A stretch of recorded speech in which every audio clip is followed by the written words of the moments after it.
I had been selected to lead at this moment in time, really for their hopes in me to be able to repair harm. That is Julia Bielecki, award-winning education leader, former principal, and author of Leading with Grace. She stepped into her very first principalship and realized immediately the job was not about running a school, but about restoring trust. I asked them, what do you think I could do to make the biggest impact? She did not rush to fix the community. She started by listening one-on-one, gathering honest perspectives, and building trust through consistent presence. I needed to adapt and be able to face the situation that was in front of me. Today, she shares what it truly takes to lead with grace when trust is broken, how presence and listening rebuild relationships, and how school leaders can strengthen partnerships even in the most difficult moments. By the end of this conversation, you'll learn practical ways to rebuild trust, lead through complexity, and create a school culture grounded in care and clarity. I'm Dr. Matthew Flippen, and this is Transformational Educators. So set the stage for us, for our audience. We're going to talk about a time when you stepped into a new principalship. Was this your first head principalship? This was my very first principalship. Okay, fantastic. And it was an elementary school that was pretty large. Yes, yeah. So in the summer of 2019, I was promoted to the position of principal in our large suburban district here in the state of Maryland, where I live. And I was named the principal of an elementary school in a more rural part of our district, out in the western part of the county.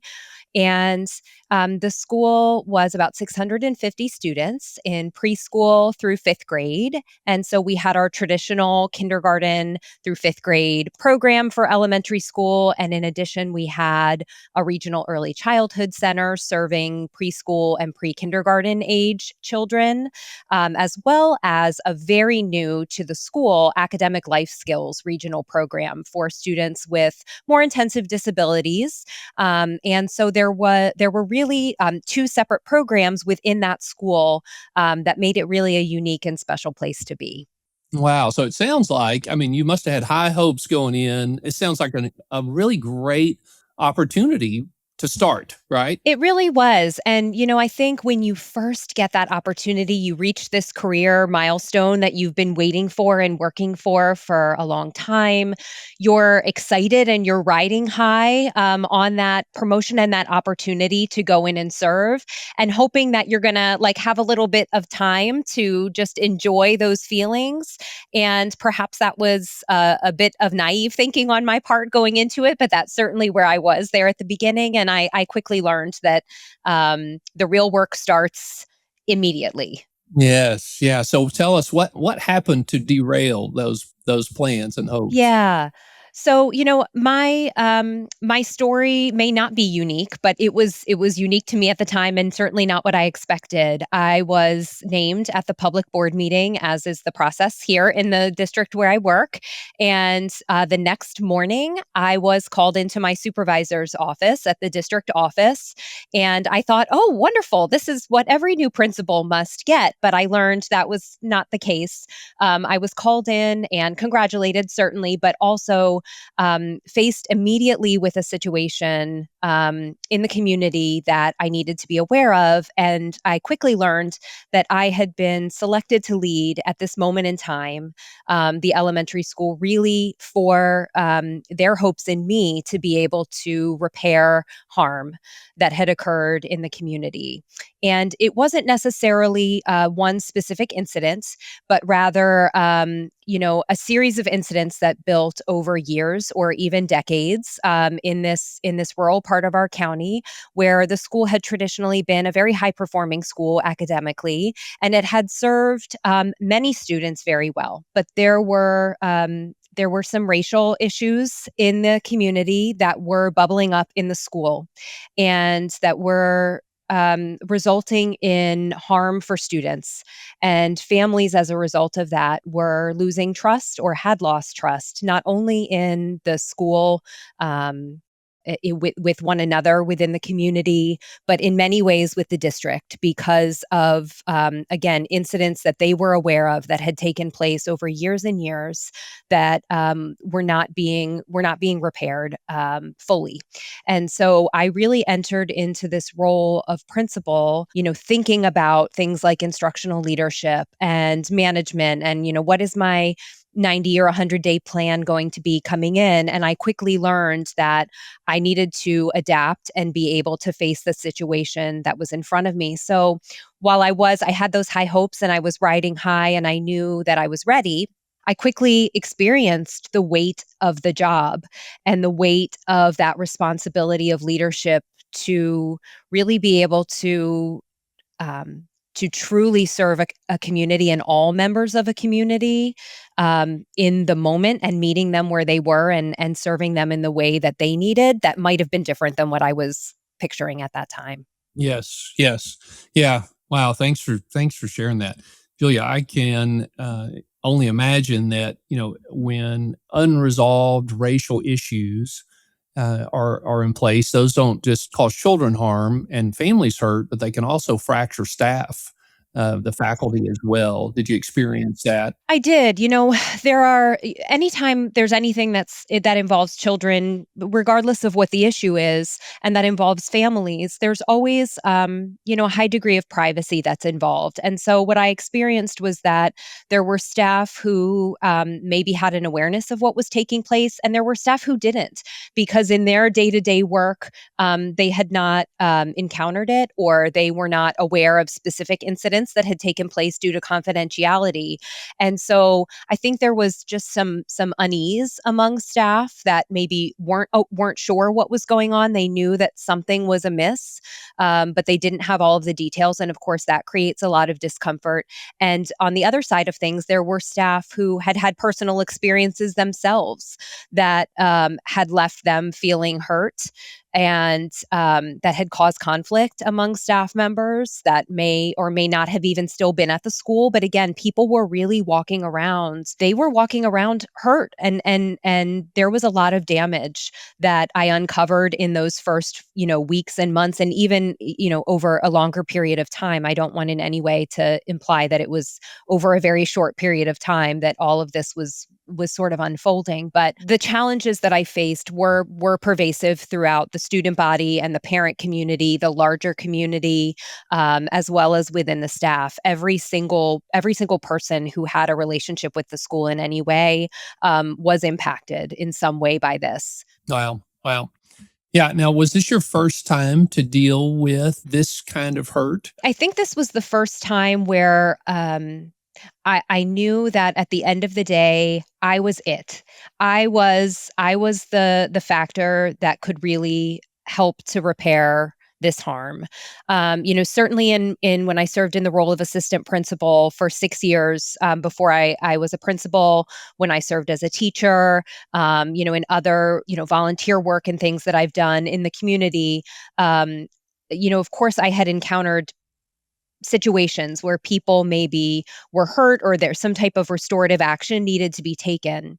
But in all of those other roles, I had a leader, who I was working under or someone to look to sort of help guide me in how I could best support the situation. So this was really the first time where when I looked around myself, I realized I was in fact the person who needed to chart a Yeah. course Sure. to address this situation. And that meeting in my supervisor's office on that day after I was named as the principal of the school really gave me the courage and the confidence to know that I was there for a reason. It wasn't an accident that I was the person who was selected for this particular principalship at this particular moment in time. And that gave me not only the courage and confidence, but it really gave me the freedom to say, I need to trust my instincts. I need to lean in on what I know, which is how to connect with people, and I need to take my time to figure out the best way to address this situation. And I'm ready to get to work. Yeah, this issue that you had to deal with is very personal for me. As you know, two of my four children are Black, right? My youngest sons are Black, and in middle school specifically, they started to just recognize that there were hurtful prejudice or racist kind of comments that were made that weren't so much meant to be hateful towards them. It was just an accepted behavior, except it wasn't accepted. And so, as a white father, having your Black sons share these things with you, and realizing that there is still these kinds of hurtful things going on that my sons are having to deal with, and trying to work through how to help them process that in a healthy way, and then, to think through how can I have an influence on the parents of these families is challenging. So I can't imagine being in the role that you were in, Julia, and trying to do that. And I'm just so thankful that you were there, and even though you hadn't had this particular training, you were prepared, and just outstanding. That you were able to persevere. Some people might have said, "Hey, that's not what I signed up for. Send me to a school where there's not this," but you leaned into it, which is part of your courageous personality, I think. Well, thank you. I mean, I think, certainly in hindsight, I'm able to look back and think about that. And there were very real moments where I thought, am I really the right person for this at this moment in time? I write in the book about imposter syndrome, and that is a very real example of where I felt like, how did I get here? Am I really up for this task? Because it was enormous. It didn't just feel enormous. It was enormous because, as you mentioned, there are things that happen in a school or in a community are very real there, but they are not existing in a vacuum. They're happening in our country and in our culture, and they are tied to, hundreds of years of systems and beliefs that are very complex and very difficult to unpack. And so that was really that weight that I felt. And so the way that I was able to persevere was by saying, my job is to lean into the people, the children, the families, the staff in this community, and to look at my sphere of influence and to see how I can help to make things better for those who are in that sphere, and to have that belief that whatever little headway I could make in that arena would have a ripple effect that would hopefully go out into the larger community. Like, I had to flip my mindset from thinking about, I need to fix all of the issues throughout our culture, our country, our world that contributed to this. That feels very enormous and perhaps insurmountable for one person, but I can make an impact here in this moment with these people who I will get an opportunity to connect with. Hey, is today's conversation resonating with you? The educators we feature on this podcast all have one thing in common. They're committed to growth, not just for their students, but for themselves. At Graceland University, we've built programs and partnerships that support that kind of growth. Servant leadership and school transformation for educators who want to make a lasting difference. If you're curious about what that could look like for you, scan the QR code or check out the link in the show notes. Let's get back to the conversation. Let's talk about this from a tactical standpoint. I mean, obviously there were some steps that you went through. Walk us through some of the early just actions that you took to start to bring stakeholders into this alignment of how we're going to value all people, and what that looks like from a mission of a school. Yeah. I think, it doesn't differ terribly from what I'm sure any leader would do coming into a new role. But in the context of this situation, it was extremely helpful and extremely important to me to start this way.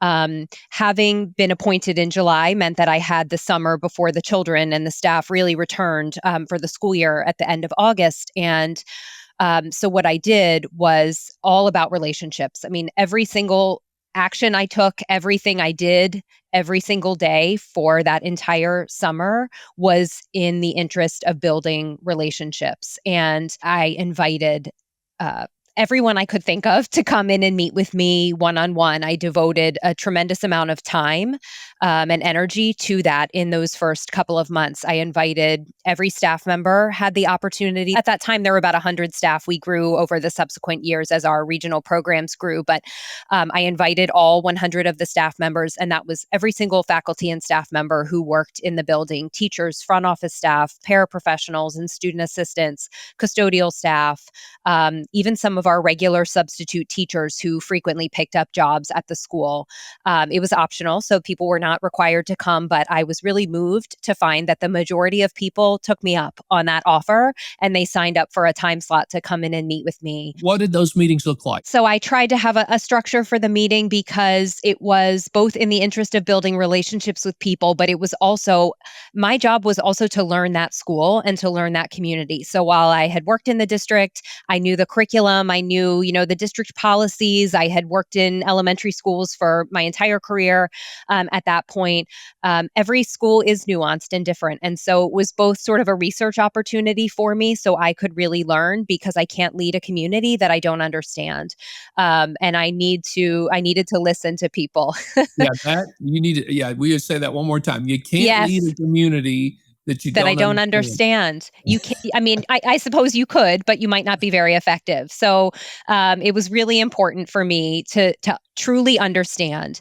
And when you think about what we talked about earlier, when you have stakeholders in the community, children, families, staff members who are not being served well by the culture, you really need to understand everyone's perspectives, because it might be different than your lens. And so you might experience a certain part of the school culture in a different way than someone else would. And if you're not listening and you're not really trying to ask probing questions and find out what is working for some people and may not be working for other people, then you won't know that. Because we're all humans. And so we're all filtering information through our own brains, our own experiences, and our values and beliefs. And we have to open up to listen to others to be able to effectively lead. So I did have 3 questions that I asked everyone who came in for those meetings. We did a little bit of visiting time. I tried to have, some snacks and keep it a little bit casual. But I also had my computer open and I let people know. At the time, a Google form was the best technology that I had available. I'm sure there's wonderful AI tools that could be used nowadays, but I had a Google form open just for myself. And I told them at the beginning, I'm going to ask you 3 questions, and you'll see me typing because I'm taking some notes so I can process all of this information later. I asked them what they loved about the school. I asked them if there was anything that they were open to changing about the school. And the wording of that question was really intentional, because it wasn't, what do you think should change? It was, what are you open to changing? Because that would give me information about where I might already have buy-in in some places where we needed to make some changes. And then the third question was a little bit of a selfish question, but it was invaluable to me. And it was, in your opinion, what do you think I could do to make the biggest impact on this school community in my first year? And so as people answered those questions, I took notes. And again, with technology has evolved, there are so many wonderful tools I would use now if I was going through this process that could synthesize that information for me. But I manually looked through all of those notes at the end of the summer to pull out themes that came up consistently across all 3 of those questions. And that really drove my strategy, or really my own vision for myself, not even yet the vision for the school, but my vision for myself as the leader of the school, to be really focused on presence, communication, and like connectedness among staff, and among families, because those were the themes that I heard. And I thought, well, gosh, if I can just focus on those 3 things that the staff, the community have shared with me are valuable to them across all of these interviews, if I can focus on those throughout my first several months here, that will be how I will measure my own success as a leader. And so that experience of listening to people, while it was certainly an investment of time and energy, I would do it exactly the same way if I went in again. It was invaluable for me to learn the individual staff, to learn the community, and then to sort of guide my path forward. Yeah. So connectedness is the opposite of fractured. Right. So what did you find was most effective in helping build connectedness? Well, I mean, I think at first I knew that I had to be the conduit. I had to be sort of that centerpiece to connect people who maybe were fractured at that time or maybe hadn't had the opportunity. And this showed up in many different ways, Matthew. As I talked to people, it was a large building physically. It was a physically large school, and it was a two-story school, and the younger children were on the first floor, and the intermediate grades fifth were on the second floor. And I even heard from staff that they didn't get to really connect with staff members who were on the opposite floor of the building, just because as they went about their work throughout the day, they didn't really cross paths.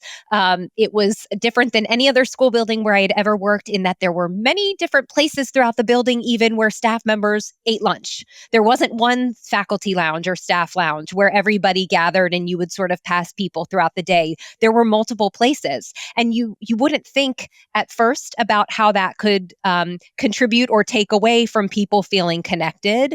But I certainly am a believer that, food connects people, and when people have those moments to just chat a little bit and get to know one another as humans, it can help to build connections. So it came up in that way. It came up in, I mentioned we had a very, very new, I think when I was there, my first year as a principal, it was my second year that our academic life skills program was in the school. And so students from all over the county, for whom this was the most appropriate program, came, on the bus, and we had a lot of staff who worked and supported them. But the staff in that program didn't necessarily feel like they were a part of the larger staff. I heard that theme from the staff who worked in the Regional Early Childhood Center as well, because, the things sometimes that apply to the elementary grades don't apply to pre-kindergarten and preschool. And so they sort of operated in these silos. The families of the students in our regional programs didn't live close to the school necessarily, because the children came from all over the county. So when our school or when our PTA hosted community events, they didn't always attend. Or for certainly our students in the academic life skills program, sometimes there was too much sensory input for the students to feel even comfortable attending some of the evening events that might be very loud. And so we had to work on that.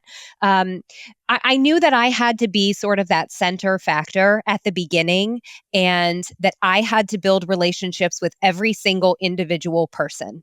And that was the first step. And through my relationships, I could then start to garner trust and connection with individual people. And then I could sort of work outwards from me. Because I think, had I tried to force connection among people, I mean, there are certainly wonderful things that we can do that might be a little bit more episodic in nature. We can have staff gatherings, or things. But if there's an undercurrent where people don't really want to be there, or they don't trust one another, you're not going to get the value out of that. So I took a little bit of a different approach. It took more time. But over time, I do believe that built authentic connections, certainly between myself and members of the community, the children and the staff, and then sort of had that ripple effect over time. Absolutely. Yeah. So you didn't necessarily shut down all the individual lunch spots, but you No, did no. but you recognize that, and you intentionally put in place things where people would have the opportunities to overlap in their schedules more. Because again, you got to have time together to build relationships. And yeah, I totally get, I picture you being the person throwing a big party, and you're going around introducing the different groups to each other, saying, "Oh, hey, you're doing this. You'd probably like to meet this person who also shares that same care." Yeah, I think, there are things as leaders, certainly in schools, that we can think about that are that being the person at parties that introduces one another. I mean, thinking about things as simply as, how do we run our staff meetings?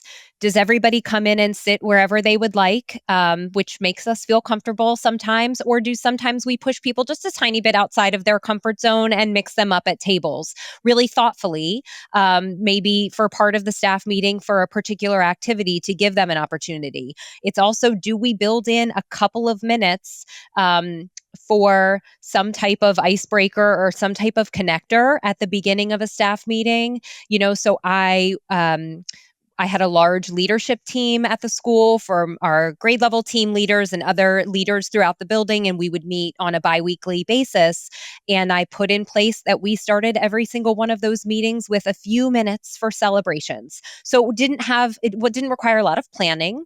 It wasn't necessarily an activity where we had to, have materials ready in advance, but people knew that that time would be held. And if there was no pressure, if no one had a celebration to share, we moved on. Like I utilized some wait time and then we moved on. But over time, what I noticed is that people were sharing, certainly professional celebrations, celebrating things that students were achieving or things that went really well within their teams. But they also started sharing personal celebrations as well. My child got into college, or my brother is getting married, or, different personal celebrations that people had. And that builds community. And so I think, there are just intentional small things that we can do as leaders that communicate volumes to people that we value that time, before we get down to business. Time is so limited. So we have to always balance, fitting that in. But, there are a lot of different things that we can do as leaders to facilitate that connection. As you were talking, I was thinking about, Jim Collins in his book about the flywheel. And I was thinking about, sometimes we don't apply that to culture, but when you're trying to shift a culture, that first rotation of the flywheel is really hard. Sometimes an individual or a small group, an enormous amount of energy to get that flywheel to turn. And then as collaborators or co-conspirators start coming along of like, hey, this culture thing is starting to feel better, you start to get momentum out of that. Is there an event where you kind of step back and was like, hey, this is starting to spin the right direction? I think there were more a series of small events. I don't know that there was one big, huge light bulb moment as much as there were tiny, small moments that, again, I didn't necessarily recognize in that moment. But in hindsight, I look back and I think those are the indicators. So for me, it's things like the little note that I would get from a teacher thanking me for the way I handled something that maybe they witnessed. Maybe we were having a contentious, conversation in a meeting with a parent, and afterwards the teacher would send me a note and thank me for the way that I handled it. Um, or sometimes it would even be in just a comment from a parent about the way that they felt or their child felt when they walked in the building in the morning. And I would have music playing and I was greeting all the children and hugging them and, trying to do fun things with them to start them off on a positive note in the day. So it was like the culmination of a bunch of little small moments that made me realize I do think something is shifting here. And, there's so many adages in education, like, changing culture. It's like steering the Titanic, right? And the amount of time that it takes. And so many of us are high achieving personalities and we want things to happen immediately. But in hindsight, I really saw great value in being patient with myself and being patient with the change and just exercising. One of my strengths is discipline. So exercising my discipline and just knowing and having that faith and belief that over time we would reach our goals together through all of those little small actions day by day. And so, yeah. So, how did you assess that 2-3 years in? Would you say, yes, hey, we're beyond this as a crisis, Yeah. as fractured, and now more of the culture is like you want it to be? Yeah, I think so. A couple things come to mind. The first thing, I just want to chuckle when you say the crisis was over, because I haven't mentioned, I think I mentioned it was 2019, July 2019, when I came into the role. So during that first year, we were also struck by the pandemic. And so things certainly changed a lot during that time. And so, we didn't really get over one crisis before another crisis presented itself. And I've learned in leadership that is almost a constant, that you never really know when that next thing is coming around the corner. But a couple of years in is when our staff, I think when we were finally ready as a staff to revisit the mission and vision of our school as a group. So I mentioned sort of my own vision for myself as a leader. I didn't feel it was appropriate coming in, in my first couple of months to say, we're going to blow up the vision of the school and, redo here's the vision statement that I've written for the school. 2 to 3 years in, we were at a point where we were ready to really engage in a collaborative process to build our shared vision and mission for the school. And we did that over the period of almost an entire school year through brainstorming together and then sort of sitting with our thoughts, between one staff meeting and the next staff meeting, where then we would say, okay, now where is our energy? Where do the most people feel that we need to go? So we did values work. We did, and that sort of shared vision building. And we did it as an entire staff. We had everybody participate. And then we had little iterations in between where we would bring it to the PTA. We would get some input from parents. We tried to involve students as much as, developmentally they had, input into different things.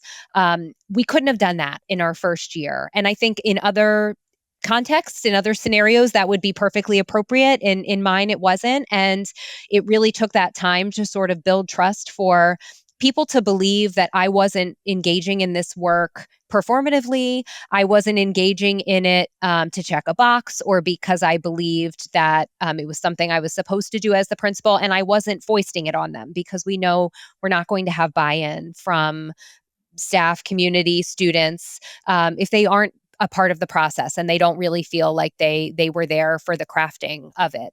And so it was helpful to do it then. And that's probably the biggest indicator that people were open. They had the trust and the belief that this was something that would be valuable for all of us. Absolutely. These podcasts that we're getting to record are part of this Masters in Education Leadership. And the sequencing of that, really, our belief is exactly what you did, which is you've got to start with relationships. From relationships, you get a realistic assessment of where things are, and then you establish a vision. And that's the process that you took. So just fantastic job on that. Julia, I'd love to hear, is there a story of one particular relationship Yeah. that shifted in this process that it just really is meaningful to you? Yeah, there are many, but the one that comes to mind first is a parent in the community who was, when I came in, probably the relationship that with the school and with the district that was the most fractured. A parent whose child had really been hurt very, very badly, and who very justifiably had lost trust. And I built what I hope was an authentic and genuine relationship with that person. And it wasn't free of challenges along the way. It was not like we went from bumpy to smooth and there were never any little bumps along the road. I certainly made some missteps. There were times where I had to call her and say, I'm very sorry. I wish I had handled that situation differently. Like, let me listen to you and let me, take what you need to share with me right now and just sit with it and listen to it. So there were some bumps along the road, but I hope that what I brought to that relationship was I did bring my true self. I did not bring, a face or a mask of someone who is, was just trying to placate a situation. I really got to know that person and I listened to her and I listened to the experience that her family had in the community. And so to come in and have this be the person who probably had the most fraught relationship with the school, and to work very, very closely with her personally to bring her in on improvement work in the school and let her to be a part of that process, to sometimes say to her, please trust me and let me be the one to facilitate the conversation with this staff member instead of you. Like, you download the information onto me and then let me handle it and trust me to handle it. And I'm going to follow up with you and let you know afterwards what happened. To get to 2 years later, I think it was, where that parent served as my partner as our PTA president. And if you had told me that first week that I was there, that was going to happen, I probably wouldn't have believed you, because I would have thought, we're never going to get someone who is in this place, again, for very justifiable reasons, to a point where they want to. I mean, that you give so much of your time and yourself to serve in that role as PTA president. It's a very thankless job, and you have to work very closely with the principal. If you had told me that we were going to get to that point, I don't know that I would have believed you. But I think about that a lot still to this day, years later, about how we got there, and really see that, of even if I didn't achieve every single goal I had in that role, I think that's an achievement, not that I don't own, but that's an achievement that occurred for that community, for that school, that I'm very proud of. Oh, you should be. There's so many great things that are part of that story. I mean, and you kind of quickly went through them, but the first of all, the genuine love for people and valuing people comes through. You can't be with you and not know that's just part of who you are. And I think that the way you communicated that, I mean, I think of stewarding relationships. I mean, what you just told is just a beautiful example.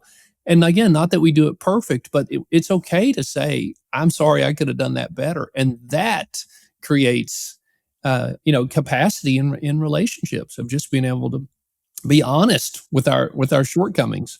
Now we can't use that excuses, and we have to sincerely say, I want to do better and work on it. But wow, man, I just love that example. And I know, that is just one relationship, but I know you did that same level of care with everyone that you were coming in contact with, and to see that level of transformation happen is just really beautiful. So thank you for sharing that with us, Julia. I mean, I'm so impressed with, and this is just a piece of your story. I mean, there's so much more that you've accomplished.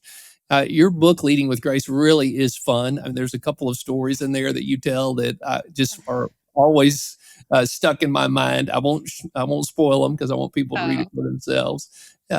But tell me, how can our listeners connect with you just to continue to learn from the great example that you are? Thank you so much. And thanks for mentioning the book and reading the book. That means so much to me. So the book is available wherever you get your books, Amazon, Barnes and Noble, and certainly would love it if any listeners checked it out. But I'm on LinkedIn, so I encourage people to find me on LinkedIn. I have an Instagram account that I'm trying to get a little bit better about using, as much as I use my LinkedIn. I have a website, juliabielecki.com, where you can read some of my other work and learn a little bit more about me. And I do send a weekly newsletter, so you can subscribe to my newsletter on my website as well, where I send out just a weekly newsletter about leadership development, personal development, kind of whatever is on my mind as I'm drinking my coffee on the weekend and drafting it for the week. And that's completely free. So check out the Strategic Serenity newsletter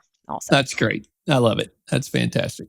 Well, if you found today's episode valuable, which I know I did, please share it with a colleague who would benefit. And don't forget to follow Transformational Educators so you never miss an episode. And until next time, keep leading with purpose and transforming schools into places where everyone thrives. If today's conversation gave you fresh insight or inspired you to lead with purpose, please follow the show and tell a friend. It helps us reach more educators who want to make a difference. For more stories, resources, and tools to support your leadership journey, visit graceland.edu. Until next time, keep leading with courage and care.